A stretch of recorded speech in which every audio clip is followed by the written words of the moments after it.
which is despite the fact that this is October the 7th, despite the fact that this is 2 years since Hamas crossed the border and killed hundreds and hundreds of people as they did, we still have people who think that this is the day to make a point somehow in some sort of potential celebration of what took place on that day.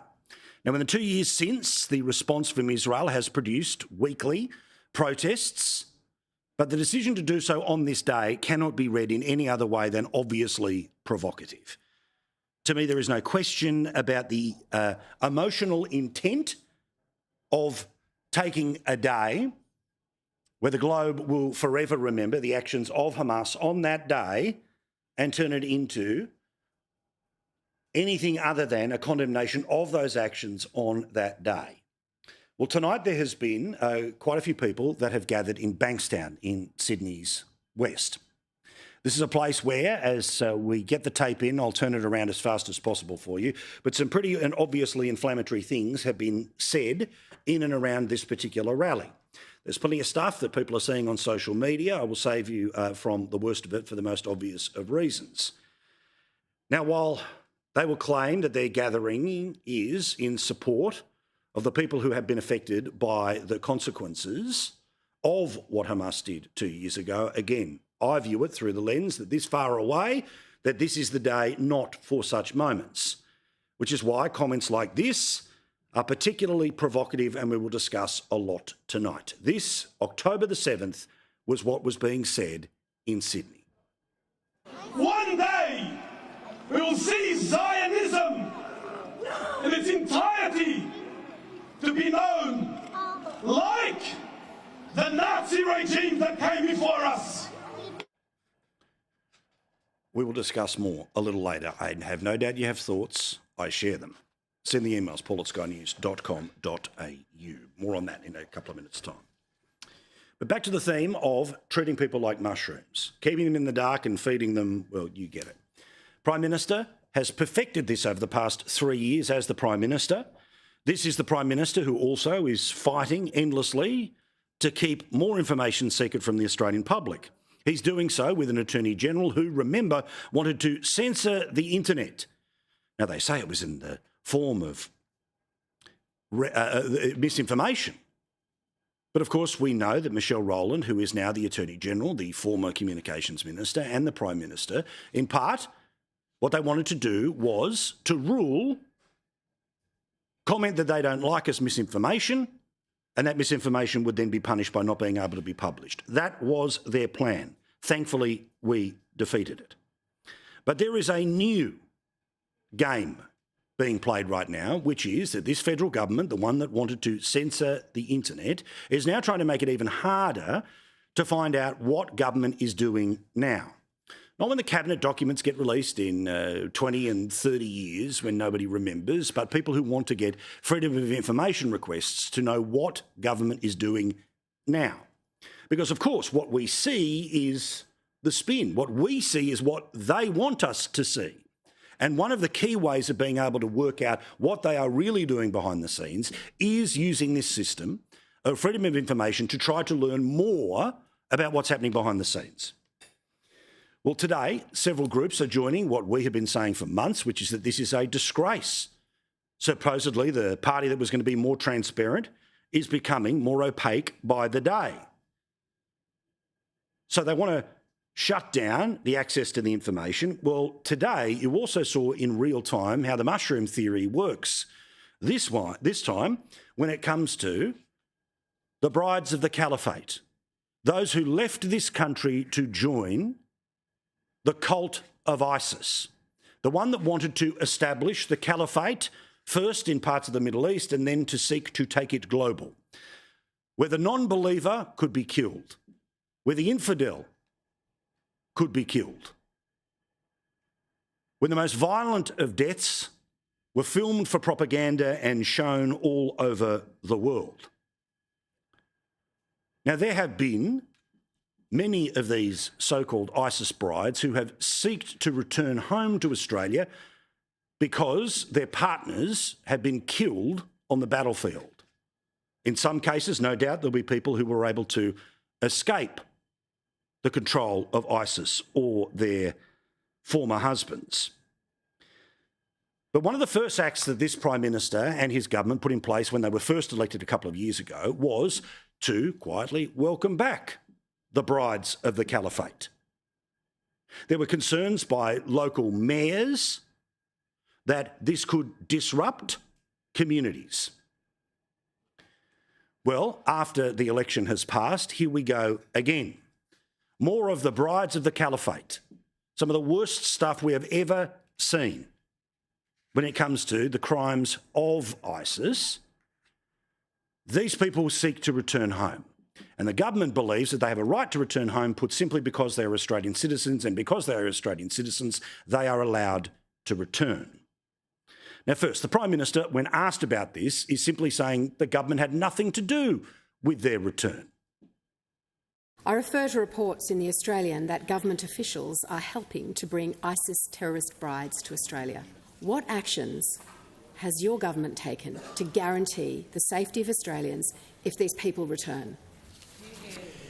Call to the Prime Minister. Those reports are not accurate. Is the Prime Minister aware of any info that suggests ISIS brides are seeking to return to Australia, and is your government making preparations to receive them? Call to the Prime Minister. I refer to my previous answer. Now, again, I don't know what the process is and how you move from a UN refugee camp and eventually get yourself to a place to eventually come back to Australia. I don't know whom helps with the transportation, if there's security that's necessary, and I don't know whom is checking the documents or how these people are able to return over the border, despite the fact that, of course, they left to be part of the caliphate. One that, if it could, would change the way Australia lives. Another example about how this mushroom theory works, and you've seen it here. Deny access to the documents. Pretend there's nothing to see here when there are obvious process questions for somebody to answer. Well, today, in Senate estimates, Penny Wong, the Foreign Minister, was being questioned, among others, by the Shadow Finance Minister and now acting Shadow Home Affairs Minister, James Patterson. This bloke is the model, by the way, for all wobbly Liberals right now. Do the work. Because watch how he was asking key questions of people who could potentially give us the answers. These are public servants. When did the department first learn that the ISIS brides had in fact returned to Australia? Senator, I would need to take that on notice to confirm. Can you tell me whether or not it was before or after Carly Douglas from the Herald Sun broke the story on Friday afternoon last week? Again, I'll take on notice to confirm what the department knew and when. How about your own personal state of knowledge? Did you know prior to the publication of that article that they'd returned to Australia? Senator, I think as I said earlier today, we obviously have regular discussions with our counterpart national security agencies. And so my preference would be to take that on notice to check exactly when. Again, straight bat, hide the information, feed people like mushrooms. Now, they may well have an answer, but I'll tell you when the answer is going to be provided. It's going to be provided in letter or email form, and it will be done not in the next couple of days, but most likely in a few weeks' time, because it was so difficult to find this information. The hope then is, of course, that in service of the government, and despite the fact that these people who would be able to have that paper trail of information and would be able to turn it over today, because they don't want to rock the boat, they're handpicked for promotion by the politicians that, as we told you last night, some of whom have their portraits up in all of the different departments as opposed to a portrait of the head of state. This is what I talk about people not rocking the boat.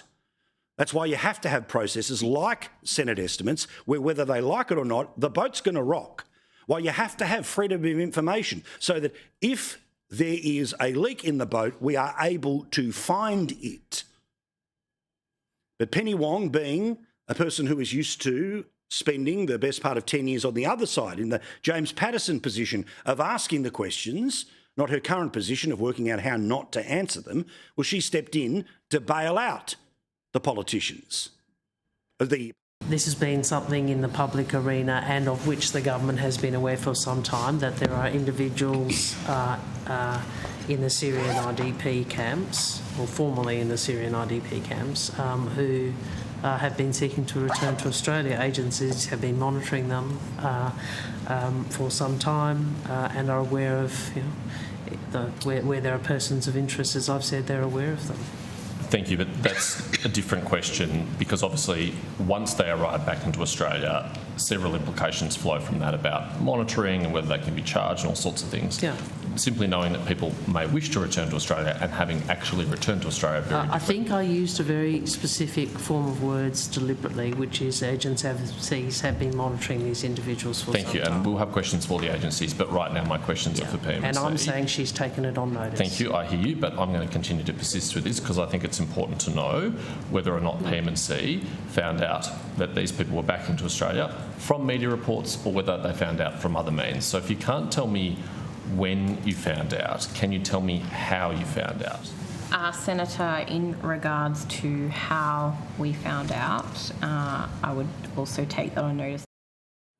So this open and transparent government that was so much better than anyone else who had ever sat on the Treasury benches, they want to stop your access to the information via freedom of information. They want to take on notice any serious questions when it comes to Senate estimates, or the politicians get passive-aggressive trying to avoid answering the questions that clearly the public servants are paid by the taxpayer, not the Labor Party, by the taxpayer to have to answer. Well, then there's another way, which is the entire Senate estimates process is, of course, run by the party in charge of government.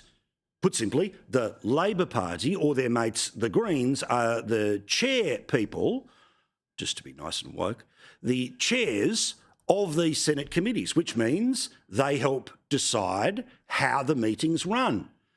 So they're getting close to an answer there. Quick, change the subject. The minister's starting to look bad, so change the subject. We're again, knowing that the 6 p.m. news will only play a couple of seconds here, a couple of seconds there, they'll hopefully report on the party political stoush here between the government and the opposition. You don't remember whether it was through an official or non-official channel? That's a pretty broad distinction. I'm not asking for the line officer and their name. I'm asking, was it an official notification of some form or was it an informal or non-official notification?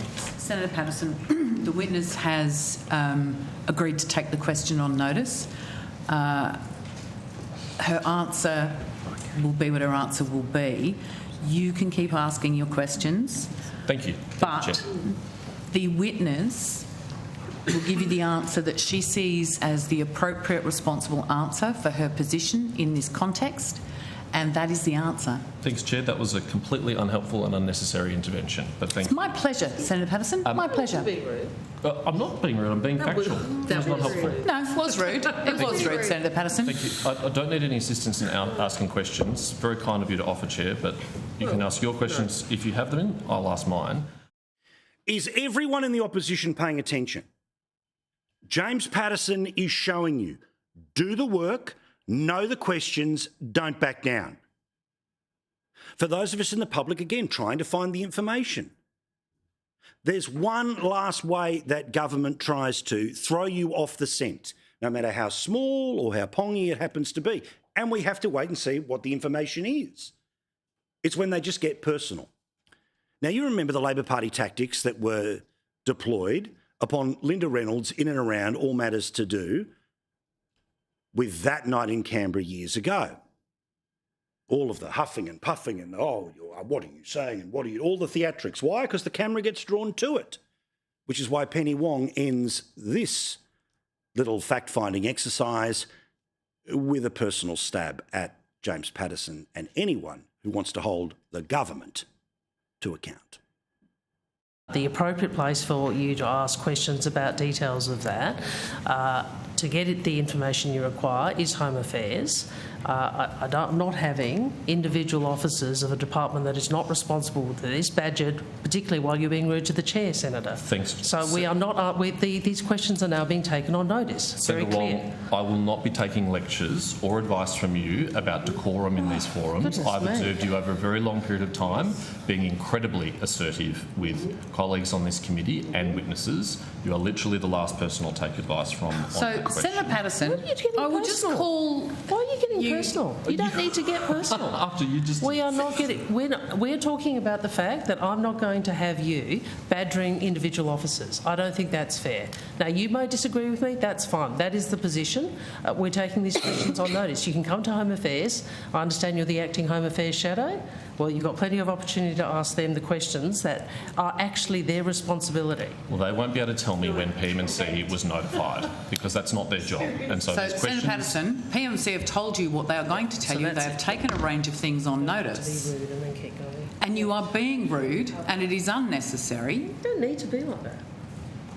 Is this some sort of I'm tougher than Michaelia thing or something? Thank you, Chair, and thank you, Minister. See? This, by the way, from, of course, Senator Wong, who, again, in opposition along with Katie Gallagher and plenty of others, remember? They accused the former Minister of Linda Reynolds of being part of some sort of institutional cover-up of a sexual assault, something that a defamation proceeding in Western Australia, just like a defamation proceeding in New South Wales, ruled to not exist. Yet they want to sit there and be indignant and you're being rude to the chair when all they're trying to work out is the wives of the caliphate want to return to Australia. If they have returned, who helped them?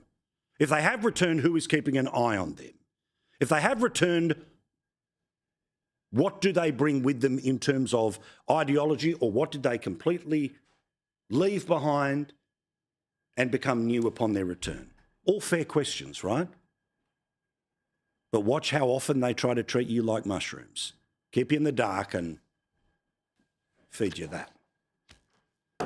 Speaking of, another example of this about how we are treated like those mushrooms, treating us like fools, treating us like morons who can't be trusted with the information that may well prove that what the politicians say on television just isn't true.